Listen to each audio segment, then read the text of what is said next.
Hello, everybody. Welcome to Calls. This is the 2025 American Express Initial Research Show.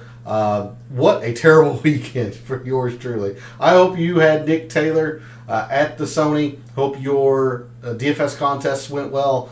For yours truly, it was just a weekend of almosts. First off, the Packers, my favorite football team, just looked like garbage. So that just didn't work out well. I had a Stephen Yeager outright, looked really good midway through the back nine, and then he decides to take one OB on 16, hits the lip on 18 from the fairway bunker. It was just a comedy of errors in that regard. My DFS lineups, most of them were killed by a couple of the same players. Been on missing the cut really hurt. A couple of players that I really banked on just really didn't make a move over the weekend. So it was a weekend of what ifs. No positive reinforcement from me from this weekend. So if you had success, please jump in the chat or let me know in the comments. Would love to hear how your Sony went this weekend. We're going to turn our attention back to continental stateside as we go to California, Coachella Valley, and the American Express. So let's get into it. All statistics provided tonight and every night are from FantasyNational.com. It is the best golf analytic tool out there for your money. Go check out FantasyNational.com. You will not regret it. In the description of the video, there are links to all of the social media. First off, my X and Instagram, where tomorrow I will post some research regarding some previous winners of the American Express, some patterns that they all shared, and players in the field this week who share those patterns. So if you want to see the weekly research that I do on the PGA Tour, give me a follow at your preferred social media site. X is also where I place my weekly betting cards and top player usage in the DFS contests I play. That comes out every Wednesday after the DFS Tactics show. You would have seen the Stephen Yeager outright. You would have seen the Ben Griffin outright. You would have seen all of the good plays and the bad plays from this week. All of the Russell Henley that I played, all the Ben On that I played, good and bad, and everything in between. So if you want to see those pieces of information, give me a follow over at X. And then lastly, for social media, Gabe's handle's in the description. He writes a great article called The Fringe. It's a great way to start your week of preparation. He continues to update you throughout the week with his own version of recent form and course history. And make sure you are subscribed to his article, which is free to do, as once you do that, you're going to be able to join us in his Substack chat every Wednesday after the DFS Tactics show here at Calls, as we continue the DFS talk over there. You really are missing out if you aren't over there. It's very fun, informative, interactive. I can't say enough good things about it, so make sure you're doing that. And follow him over on social media. Go show him some support. And then lastly, we are live. Chat is open. In addition to any success you had for the Sony Open, how much do you know of the trio of courses? That's right, this is a 3-course Rota tournament, so a 54-hole cut this week. How much do you know of the courses? Who do you think is your early favorite? What do you think plays well here? All of that. Would love to hear from you all. So put your opinions in chat. Would love to hear from you all. Let's get into it. Let's do our initial research for the 2025 American Express. And we start, as we always do on a Sunday evening, over at the GCSAA tournament fact sheet. And as I mentioned, this is a 3-course Rota or a 54-hole cut. Now, the main course will be played once during Thursday, Friday, or Saturday, and then anybody who makes the cut will play the PGA West, the Dye Stadium course. Anyone who makes the cut will play that on Sunday. Aiken, or very similar to the Pebble Beach Pro-Am, which gets a lot of recognition, a lot of famous celebrities attend that. This also has a very significant Pro-Am portion, just not as many famous celebrities or well-known celebrities in this one. This is more of the executive style, corporate style celebrities, if you will. But this has a very significant Pro-Am portion. So the first 3 days, a professional and an amateur will be teamed up, but very similar to the Pebble Beach Pro-Am. Play 3 days, and then any professional who makes the cut after 54 holes will then play the stadium course, the Pete Dye Stadium course, on Sunday. Another big thing to remember, this is the same tournament that Nick Dunlap won last year when he was still an amateur. He beat Sam Burns and Justin Thomas coming down the stretch last year. In fact, Christian Bezuidenhout was the runner-up after a birdie on 18. That's minor details. Just remember that Nick Dunlap as an amateur won this. So this is pretty easy. It's pretty easy, and it's kept that way intentionally to help keep pace of play for the amateurs.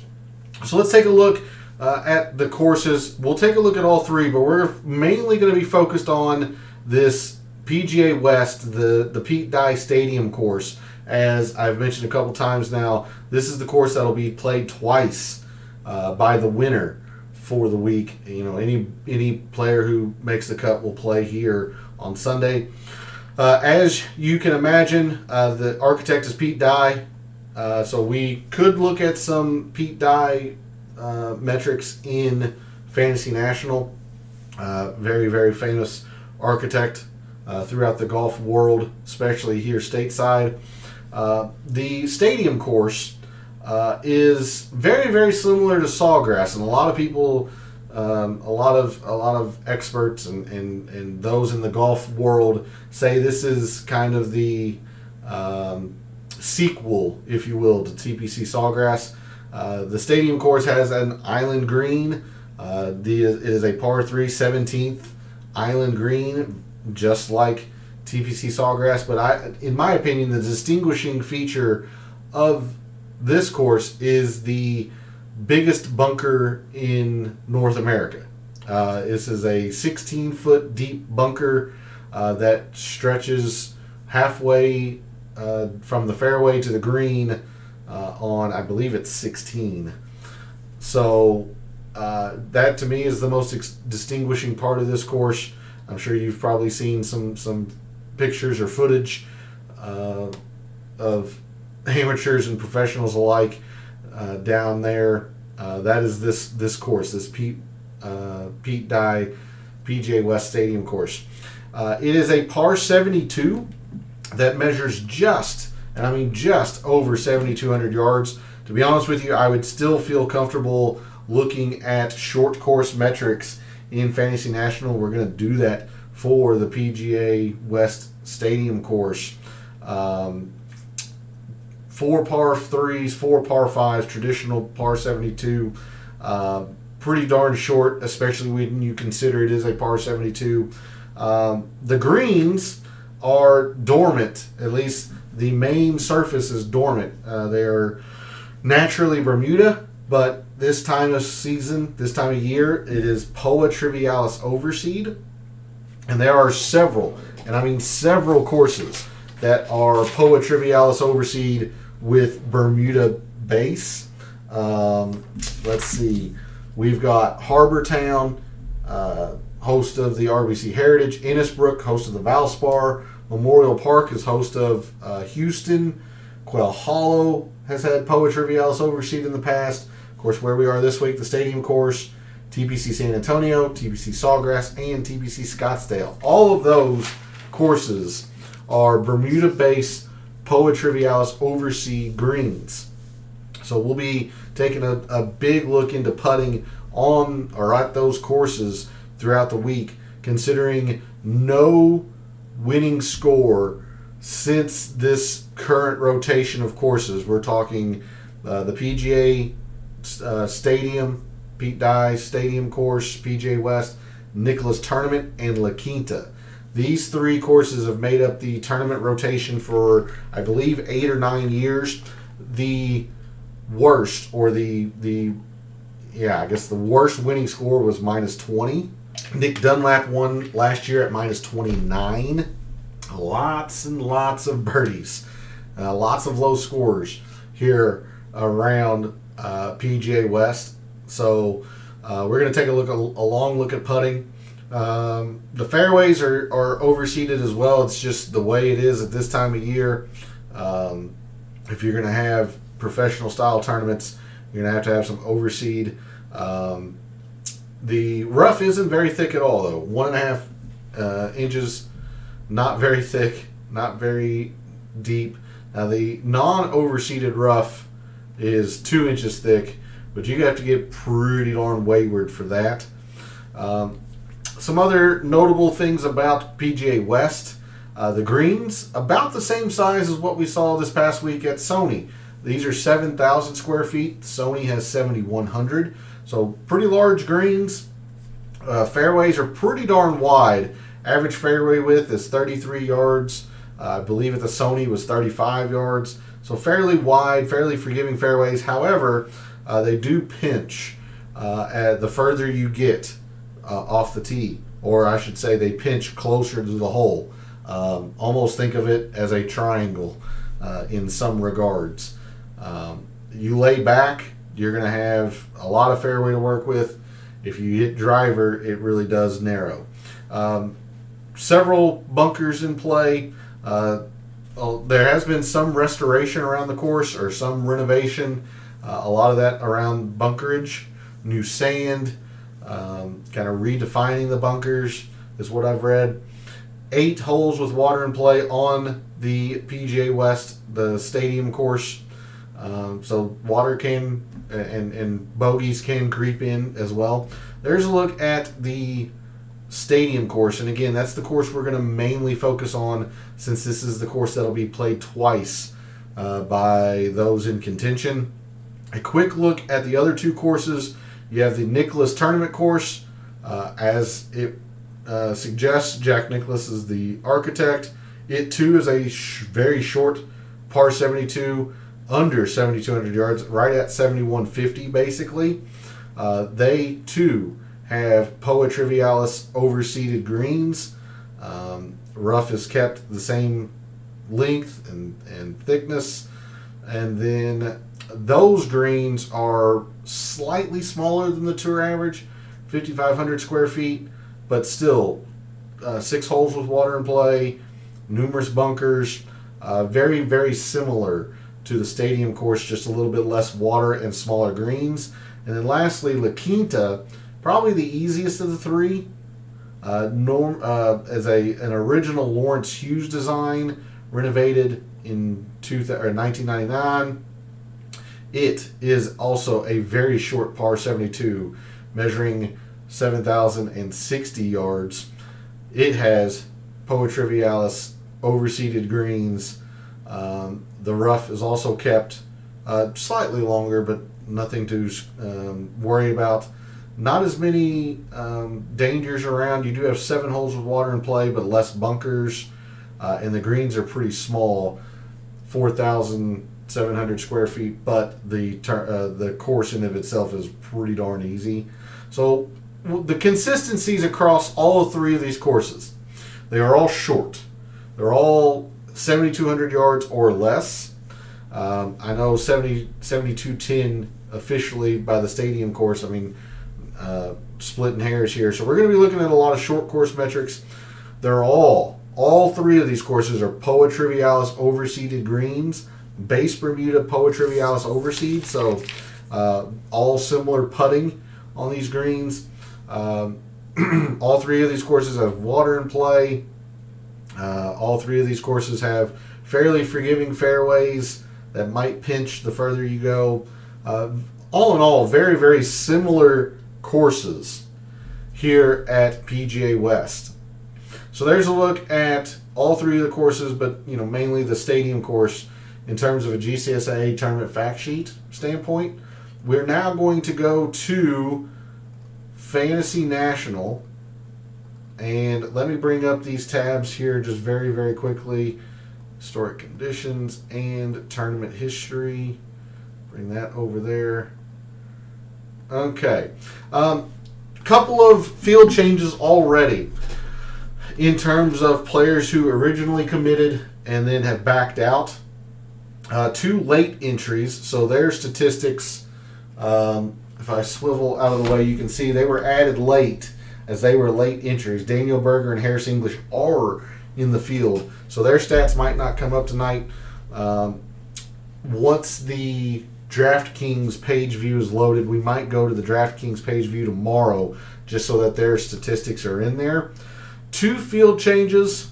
The first is Mav McNeely has withdrawn, and the second is Seamus Power. Those 2 players have withdrawn from the American Express this week. Otherwise, we're going to take a look at a couple of overarching metrics before we go to the course breakdown in Fantasy National. And of course, with the Sony just having been completed maybe 30 minutes ago, the Sony stats aren't in here.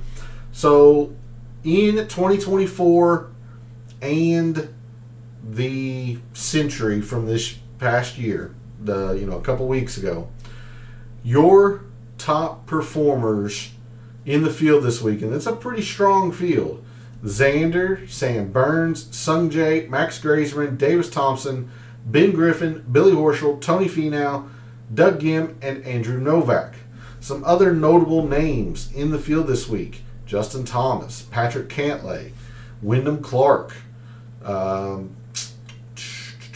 There's a couple others in here, maybe a little bit further down. Victor Paris, very high in the OWGR. Cameron Young's here. Tom Kim's here. So pretty good field. Pretty good field, despite the fact this is a pro-am event. Some big names here this week. And one of the things that we can go ahead and look at just from the GCSA tournament fact sheet, just take a look at some short course metrics here, just very, very quickly. So in 2024 and tomorrow, once the Sony gets loaded, in 2024, your top performers in the field this week on short courses: Justin Thomas, Michael Kim, Tom Kim, Ben Griffin, Keith Mitchell, Seabez, Christian Bezadenhout, JT Poston, Wyndham Clark, Ryo Hitsatsune, and Eric Cole. We'll hold off on the... Actually, no. We'll just go ahead and go to easy. I'll skip ahead just very, very quickly, show you the historic conditions. I mean, all of the past 2 years has been easy, no matter what course. Past 3, past 4. I mean, you have to go back to 2022, round 1 of the stadium course before you hit just an average in terms of difficulty. There's been one difficult round, but as you can see, mostly pretty darn easy around PGA West in its entirety. Stadium course, Nicklaus Tournament, and La Quinta. La Quinta especially is very, very easy. So, when rounds have been easy relative to par in 2024 and the Century from this year, the top players in the field this week for the American Express: Sungjae, Xander, Justin Thomas, Davis Thompson, Harry Hall, Ben Griffin, Ryo Hitsatsune, Wyndham Clark, Chan Kim, and Lucas Glover. All right, I'm going to remove that. We'll keep the 2024 and 2025. Let's go to the course breakdown here in Fantasy National. And as I mentioned, we're going to focus just solely on the stadium course when we look at or talk about course breakdowns. All 3 of these courses play very, very similarly. They're all short, have the same types of greens. So it's going to be fair to look at just the stadium courses. They all play, as I mentioned, very, very similarly. And they're all laid out about the same too. They're all par 72s. They're all short. They all have 4 par 3s, 4 par 5s, just very, very similar. So the stadium course specifically, you have a couple of challenging holes here.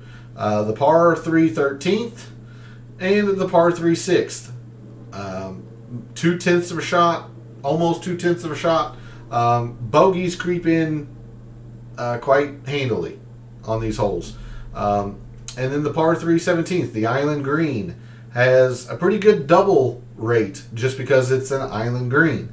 But it only plays to 1/10 of a shot over par. In fact, the toughest holes on the course are 3 of the 4 par 3s. Par 3 13th, par 3 6th, par 3 17th are the 3 hardest. And then the other par 3 actually plays under par a little bit. But the par 5s are real easy. The par 5 8th plays to exactly a half a shot under par. Not a whole lot of eagles, a few, 2.5%, but just a good birdie opportunity. Par 5 16th plays to, a third of a shot under par. Good birdie opportunity, 2.5 eagle rate, much the same as the 8th. You also have a short par 5 5th and a fairly long par 5 11th. Not necessarily a good eagle chance, but a decent birdie chance that plays to a quarter of a shot under par. So overall, you've got several scoring opportunities around the stadium course. I mean, several shorter par 4s, 371, 346. Not necessarily drivable, just good birdie opportunity. 405, 363, 389. Again, Pete Dye likes to do this. He does not challenge you with length. He challenges you with eyesight and green complexes, things of that nature. As we look at strokes gained by shot type around the stadium course, no surprise with the Pete Dye design that you're going to have to hit your irons very, very well to contend. You see the top 10s focused on approach, off the tee, slightly outweighing around the green, makes it a ball striking course. Moving to the top 5s, again, the approach is the dominant shot type here. Off the tee actually distances itself from around the green. And then for your winners, there's almost no around the green. They are hitting their irons extremely well. Yes, they're making putts, but you can see this is ball striking. We're going to be looking at approach very, very heavily. And also take a look at some off the tee here, especially from our winners who have been performing well on off the tee. We look at strokes gained by hole by par, no surprise. Par 5s with the heaviest influence. But the par 3s outweighing the par 4s by a decent amount. Very similar for the par 5s. For the top 5s. And then for our winners, look at the par 3s. The par 3s actually jump the par 5s in terms of strokes gained by hole by par for our winners.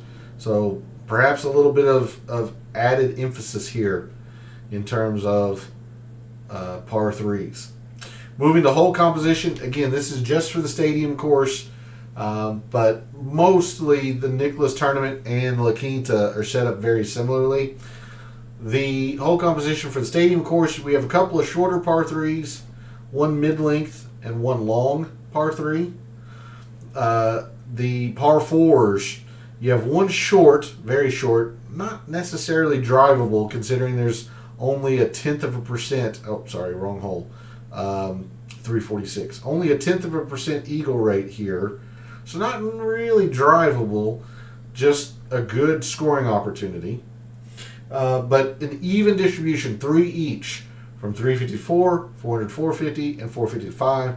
You do have one really long par 4. That is the par 4. That's a 5. That's a 5. Where'd it go? Par 5, 591. Oh, no, that's a par 5. So, yeah, 10 par 4s. Losing my mind. So, one extremely short and then 3 each in the rest of the 3 buckets. And then the par 4 or the par 5s, one extremely short, that's less than 550, 2 from 556, 1 from 606, 1 fairly long par 5. Approach shot distribution, majority of approach shots, 150 to 175, meaning that players are choosing to lay back, still having shorter clubs in their hands for their irons, but they're really not pushing the ball down the fairway and taking on the pinched in fairways, the rough, the bunkers, just more so playing to bigger areas of the fairway because they know they need to be in the fairway to give themselves the best opportunities to score. Do have several 200 plus, and that's just due to the plethora of par fives here. It's not necessarily that we have long par fours. It's just all of these par fives are getting attacked in two, so that's what's leading to more 200 pluses. Historic cut line, again, very, very easy. Remember, this is a 3-day cut, but you can see majority of the time is around -6, so that'd be, 2 under a day? Still pretty darn good. It's been as low as -9, 3 under per day to make the cut.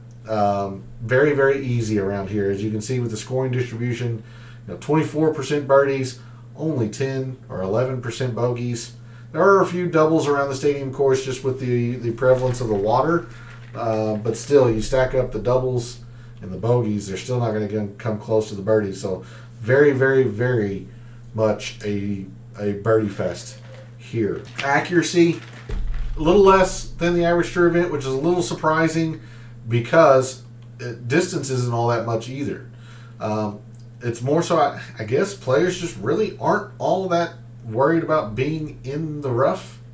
The rough's not really kept all that long, but I am a little surprised that the accuracy is so low considering the distance is low as well.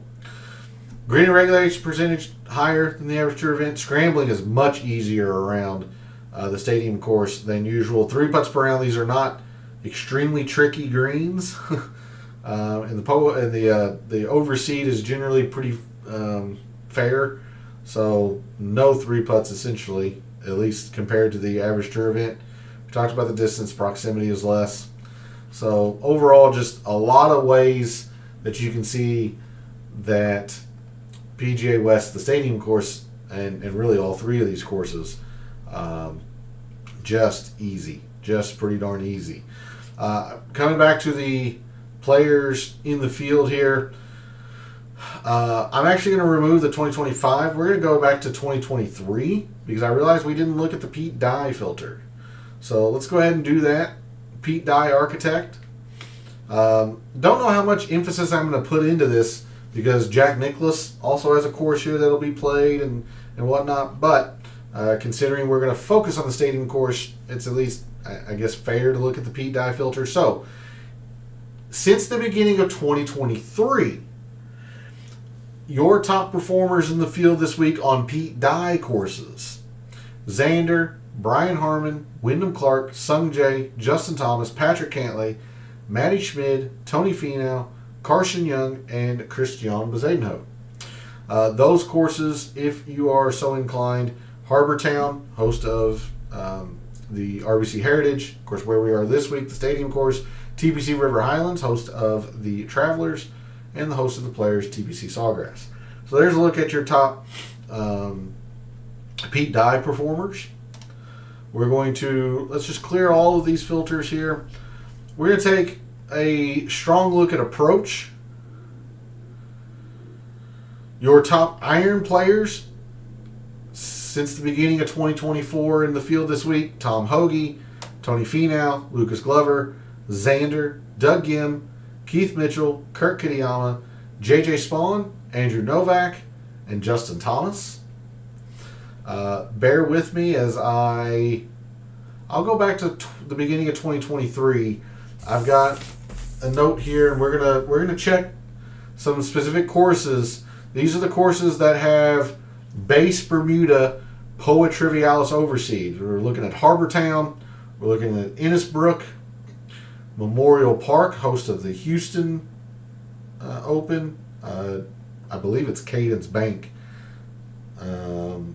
Houston Open, Quail Hollow, where the PGA Championship is this year. Stadium course, where we are this week. TPC San Antonio, host of the Valero, the week before the Masters. TPC Sawgrass, TPC Scottsdale. We're going to apply those course filters again. This is putting since the beginning of 2023 on or at courses that have Bermuda base Poa Trivialis overseed. Your top putters on that surface: Sam Ryder, Taylor Montgomery, Jason Day, Matt Kuchar, Ben Griffin, Denny McCarthy, Chad Ramey, Mackenzie Hughes, Xander, and Christian Bezadenhout. So quite a few new names here, but towards the bottom half, the same guys we've been talking about quite a bit tonight. The Xanders, Seabez, Wyndham Clark, just outside the top 10. Brian Harmon, Burns, Nick Taylor, who just got through winning the Sony. So make sure you give these guys pretty strong consideration early on this week, as they have put this surface extremely well the past couple of years. With that, I think we're going to go ahead and move to the tournament history, or the strokes gained total page view. Just get a feel for the players who have played this event well. I know normally I say course, but considering this is a 3-course rota, we're going to say this event well the past 5 years, since they don't just play the stadium course. Your strokes gained total leader the past 5 years is Sung Jae. Been very, very consistent. One top 10, a couple other top 15s, a top 20, and a top 25. Just been very solid. Nothing exceptional. You can argue maybe a top 10 is exceptional, but nothing inside the top 5 or anything. But it's just been solid. Siwoo's a former champion here in 2021. Of course, I mentioned our defending champion is Nick Dunlap when he was an amateur last year. Other champions, let's see, 2023's is not here. 2023, I believe, was John Rahm. 2022's, I'd have to cheat. I'm going to do that just to give you all the information. 2022 was Hudson Swafford. So, what do all those players have in common? John Rahm, Hudson Swafford, especially Hudson Swafford. They're very good iron players. Very, very good iron players. Let's see, other players who have played very well here. Tony Finau, 5 for 5. Top 5, top 15. Patrick Cantlay has been very good here in 4 tries. Runner-up, top 10. Gotten progressively worse through the years, but still has been very, very good. Tom Hoagie, again, no surprise considering it's a short course and really favors iron play. Brian Harmon's been good here. Adam Hadwin has been very good here. Burns, Putnam. Xander has been exceptional. Probably the best in terms of, the best average would be Dunlap, obviously, with only 1. But take a look at Xander here. Two tries, 2 third-place finishes. He's been very solid here. Seabez, Poston, Will Z's been okay. So there's a look at some of the players who have been pretty good in the past 5 years here at the American Express.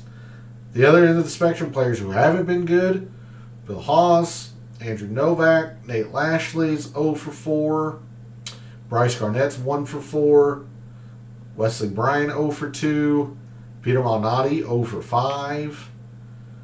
Kisner, Gordon, Charlie Hoffman's been pretty bad. McNeely has been fairly bad, although he's not in the tournament. He withdrew. Kevin Streelman 0 for 4. Ches Reavie 1 for 5. Adam Schenk, very good performance at the Sony. He had a top 15 a few years back, but 3 missed cuts now in a row. Ricky, top 10 a few years back, but has been not very good here past few years. Billy Horschel 0 for 2. So here's a look at some of the players who haven't been very good at the American Express. Now normally I go to the tournament, or the early look file. I'm actually not going to do much of that this week, especially because, as you can see here, we don't have Nick Dunlap or Justin Thomas's stats from last year. For whatever reason, Fantasy National just doesn't have last year's AmEx strokes gained data, as you can see here. Oh, sorry, let me fix the page view. Like Seabez, who finished runner-up. We just don't have last year's strokes gained. All we have is the par 3s, 4s, and 5s. So we generally cover that in the Data Dive show anyway. So that's what we're going to do tomorrow. So no early look file, just more so just taking a look at who had played the tournament the best in the past 5 years. So that's going to be it for the show this evening.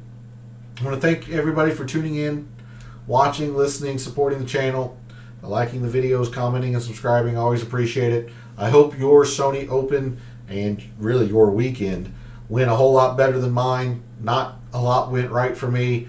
Oh, so close. Couldn't quite get Steven Yeager over, across the finish line. That would have been a nice start to 2025. But alas, not to be. So we're going to try and find the winner this week at the American Express. Thanks again for all the support. For all the wagers you made this past week for the Sony Open, for all the DFS contests you played this past week at the Sony Open, and until I see you tomorrow night for the Data Dive show, may all your bets be profitable.